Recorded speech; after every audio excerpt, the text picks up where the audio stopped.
this whole Brittney Griner thing, right? Basketball player, the WNBA female basketball player, as many of you know. And she goes to Russia.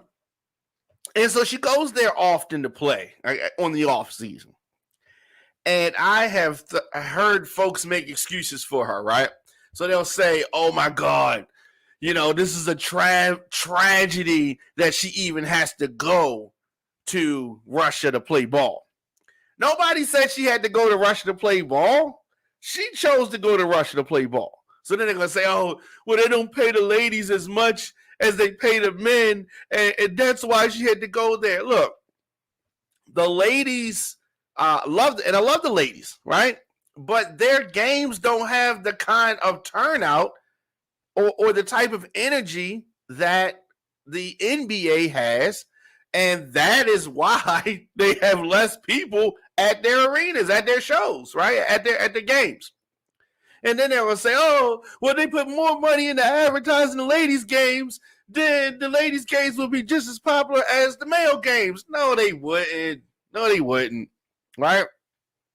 So she's in the off season. That's like somebody being in the off season and selling drugs. And you say, oh, if they got paid more money, they wouldn't be locked up for drug dealing. And I know some of y'all will say, well, that's not illegal for her to go over there. Well, it was illegal for her to bring that hash oil, whatever it was that she brought there. It was illegal for that, right? And, her saying that she thought it was legal here, or it was legal here in America, so she took it over there by mistake, I guess, right? But when they say she's being unjustly held, she did break their laws. She broke laws over there. Now, those same laws would be different here, but depending on where you live at, abortion could be legal or illegal, right?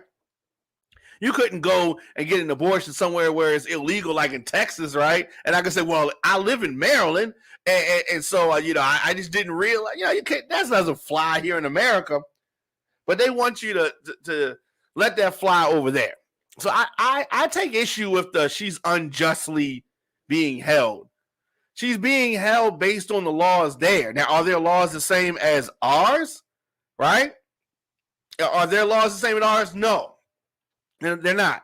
Now, of course, they said that they convicted this Russian arms dealer, and of course, that's a justifiable conviction because America said so. But we have to understand our laws are our laws, and other places have the same thing. So I see you saying it could be a setup. Yeah, it could be a setup. It could be a setup, except for the fact that it wasn't. It could have been, right? She said she didn't do it. She pled guilty. All right, she pled guilty. And she claims that she was prescribed it by somebody in America. She didn't realize that it was there. They say a whole bunch of things, right? A whole bunch of things. Whether it was or whether it wasn't, why would she be going to a country that we bare minimum have tension with? Bare minimum, we got tension with them. Why would she be over there playing ball? There's a whole lot of other things that she could do. Whole lot of other things she could do other than playing ball over there in a country that we get ready to go to war with, because we was ready to go to war with them. Right? That makes sense to me. I didn't understand why she was there. And I like her. And I like her wife. But why was she there? Right? Why was she there? Now, Elisa says, I don't like to watch women play basketball. So all the ladies out there, right? Because, the ladies be like, oh, no, it's not fair. It's not fair. All the ladies out there. All right, let me get this right. All the ladies out there, if you got your own head, no, all the ladies, do y'all like to see women play basketball, or do y'all like to watch men play basketball? Right? A lot of these ladies can shoot. And I watched some of the highlights, but I just never had this urge to go to the game, right? But that's, that doesn't mean that the sport is not a viable sport. Yeah, I'm not trying to talk down on ladies basketball, right? So I'm just saying, you got to go somewhere and do something. She could have kept that here in America. Like, she could have did something else, right? Do something else. Figure it out. But going and playing ball in a hostile country is not the only choice that she got. I'm not trying to hear it. I'm not trying to hear that the only choice that Brittney Griner got in life on the off season is to go to a country that we are at war with, or almost at war with, bare minimum have a lot of tension with, and play basketball there. It's either that or she's in the poorhouse. I'm not trying to believe that, because that is BS. She chose to do that. She chose to do that. Right? She chose it. So Secretary of State Antony Blinken spoke by phone to the Russian Foreign Minister Lavrov today. So this is the highest level known contact between the two sides since Russia invaded Ukraine. And of course, America is giving Ukraine a whole lot of money. That's why I said the countries are at war. It's a proxy war, but it's a war nonetheless. So Blinken urges Russia to accept this deal. And this deal, they want to win the release of some American detainees, some folks that are locked up over there in Russia. And, you know, America, we can be arrogant. We can be real cocky. We've had this Russian, you know, they say he's a gun runner, whatever. They've had this guy locked up for, 10 years. Right? So, of course, America, we say our detaining of their guy, oh, yeah, that's justified because we say so. Russian officials gave no public hint whether Blinken had made any headway. I don't know if they did or not. They only issued a statement afterward urging the U.S. to pursue the Americans' freedom through quiet diplomacy without releases of information. Yes, I don't understand. This is a crazy thing that America does. Basically, Russians are saying, yo, stop talking about this in the public. We need to talk about this behind the scenes. Let the girl and the guy, Paul Whelan, who they're also trying to get released, let them get home. But see, America, we got to talk all the time. They got to run their mouth all the time. The fact that we even know the details of this is because they run in their mouth. And they think they can put public pressure. Russia don't care about no public pressure. The only thing they're going to do is make things worse, potentially. Because let's say that this doesn't go through. Or let's just say that they feel like because y'all been taking this to the public, we want more than just Victor Bout, this convicted arms dealer, this Russian arms dealer. They may say we want more than that to bring Brittney home. Yeah, because we have to do everything in the public. Everybody got to know everything that's going on. So if they don't get this young lady home and they don't get Paul Whelan home, oh, this looks bad for the Biden administration.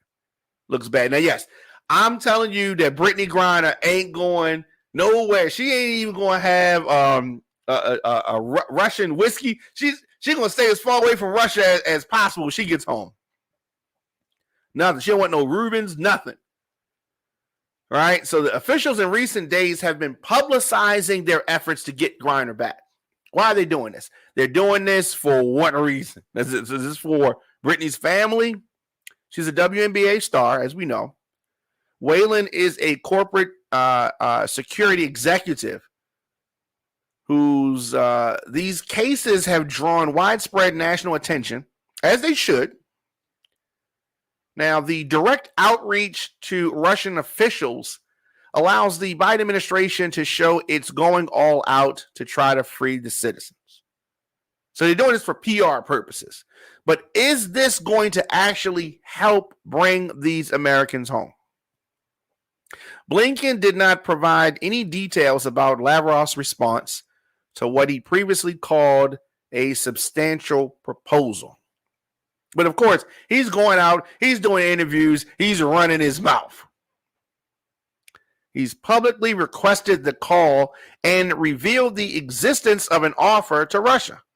They might turn this thing down. I hope that they don't. I want these folks to come home. Now they say, oh, the U.S., these are opponents of this, say that swapping Whalen and Griner for this arms dealer could send a bad message. We already have bad messages out there already. We already got a lot of bad messages out there already. But the call that Blinken described as a frank and direct conversation is, that's pretty much all that they want to say right now. Urging the foreign minister Lavrov to move forward with that proposal. I can't give you an assessment of whether that is any more or less likely. I don't understand why these, I don't know, he's a diplomat, right? He's a politician. Why is he trying to negotiate in public like this is America? Russia does not care about public pressure. Only America does. And, so that's unfortunately what Brittney has to deal with. These Americans these old Americans who clearly are stuck in their ways and only want to go about this one way. It is going to be interesting. So the Russian arms dealer, who they call the Merchant of Death, we go with these names, right? He was sentenced to 25 years in prison in 2012 on charges that he schemed to illegally sell millions of dollars in weapons.